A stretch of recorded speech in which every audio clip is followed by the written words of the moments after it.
Welcome back to DBD TV, where I talk about the TV adaptation of Dragon Ball, how it differs from the manga, what it did right, what it did wrong, how it surprised me. Now we've made it all the way to the Piccolo Daimao arc. If you're looking for my actual 7-part Dragon Ball dissection review and analysis I did on the Piccolo arc 2 years ago, you're in the wrong place. That starts right here. I definitely recommend checking it out before watching this. The Piccolo arc began on February 24th, 1988, just as Mr. Popo tests Goku's strength in the manga.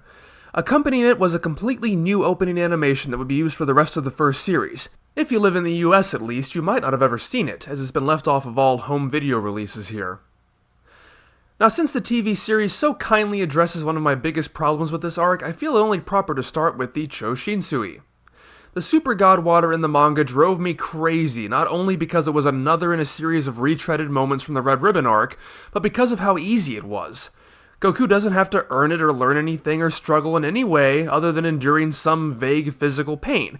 Karin just hands him a teapot and he's on his way. And I can't help but feel the TV writers felt the same way because they totally rewrote this. Karin doesn't possess the Choshinsui, he only knows of its existence and sends Goku through the magic pots he has in the TV series to the icy labyrinth in which it's kept. The labyrinth draws travelers in only to constantly change the path, making sure they never escape. Not only that, but the entity that keeps the Choshinsui, called the Darkness, also plays head games with Goku by taking the guise of the Muten Roshi. This is so much better. It alleviates the problem of it seeming so similar to the Choseisui. It provides an interesting challenge we haven't seen before. It gives plenty of opportunities for comedy with Yajirobe, who falls into the pot by accident. And the Darkness tests Goku physically, mentally, and ethically to see if he's worthy to take the Choshinsui. There are your typical fighting threats to deal with, both in an ice giant and in the fake Muten Roshi, but he has to resist temptations. First he's presented with Kame House and his friends, all of whom try to convince Goku that he should just stay there where it's safe. And when he decides to forge ahead, the fake Muten Roshi traps Goku and Yajirobe on the edge of a cliff and tells Goku he'll give him the water if only he'll let Yajirobe plunge to his death. It's only when Goku refuses that he's presented with the water. So this isn't just insta-power-up add water. It's much more than that, and it makes the whole thing feel more satisfying. I'll even go so far as to say that the temptations fit thematically, too. After all, Goku's whole motivation in this arc is related to his friends who are in danger and keep dying, so forcing him to turn down their easy solution in order to do what's right fits perfectly, and since he still has to turn down an easy solution to save Yajirobe, further drives home that he's committed to his friends and doing the right thing. I'd say the only misstep is that, well, Paradise doth protest too much, to the point that even someone as naive as Goku could easily see through it. Oh, hey, stay down here with us where it's safe. Well, that's not a terrible idea. It'll be good for you, too. You get stronger the more you're down here. Ooh, I do like that. But why? That's kind of weird. And also, we're immortal now. Wait, what? Why? How? Who would believe that? You might as well have them pull Piccolo's corpse out of a closet and say that Oolong killed him. But overall, this is a big improvement. So to balance that out, I'd like to present this opinion to you. I think the Piccolo Daimao arc features the absolute stupidest filler scene in the entire franchise. That's a pretty bold statement to make, I admit. I've never heard anyone else complain about it, which really baffles me since this is just so... I'll just let you decide for yourselves. So the good guys relocate Kame House because Piccolo has the tournament roster that has all their addresses, and they figure it's smart to go where they won't be found. Now, in the manga, Tambourine is just about to go after Yamcha when Piccolo redirects him to find out who killed Symbol. But the TV staff apparently wanted there to be an actual confrontation between the two of them.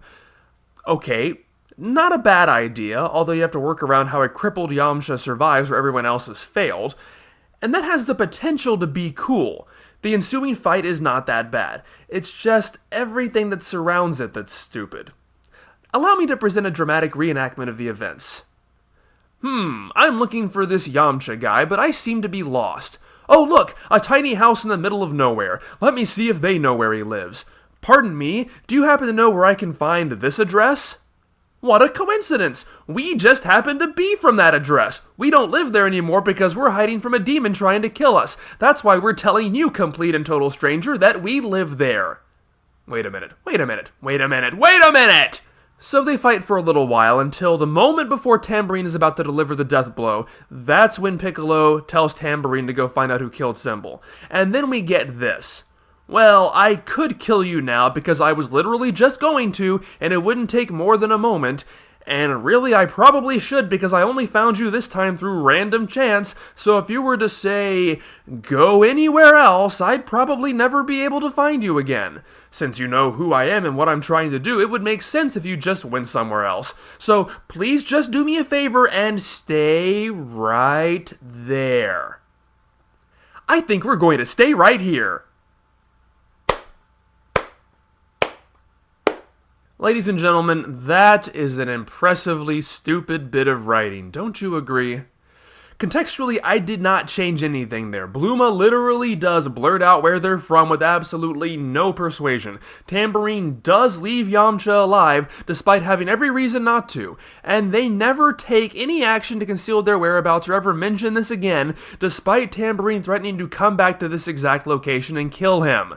Nothing about this displays even a modicum of intelligence. In fact, it is so stupid, I feel it has created a new theoretical paradox. Schrodinger's Yamcha, in which Tambourine is so inept at killing Yamcha, and the Kamehao's crew are so inept at keeping him safe, that it leaves Yamcha simultaneously dead and alive. Poor dolt.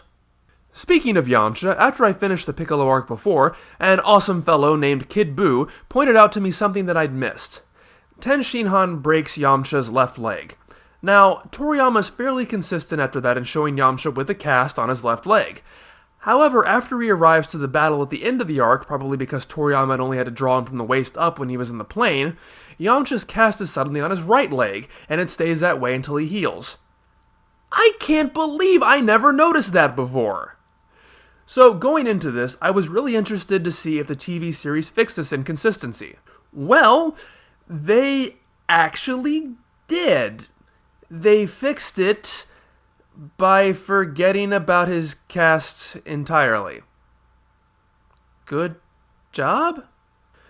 Even before he leaves Kame House, he's not shown wearing a cast, and I find that especially odd since the TV series adds in moments where his leg bothers him. So, nobody can get this right. Another big addition to this arc is that of Sno in number 8. See, an added bit of context is that Piccolo's coup happens to take place on the 20th anniversary of the Nation King's ascent to the throne. It would only be more coincidentally cliched if Piccolo killed him the day before his retirement. But because of that, there's a big parade, and they get young girls from all over the world to present the king flowers from their native lands, and Sno is representing Jingle Village. This, of course, puts her right at ground zero when the attack happens, and while she's not harmed, she's stuck there and spends most of her time taking care of the wounded. Eventually, number 8 shows up to find her.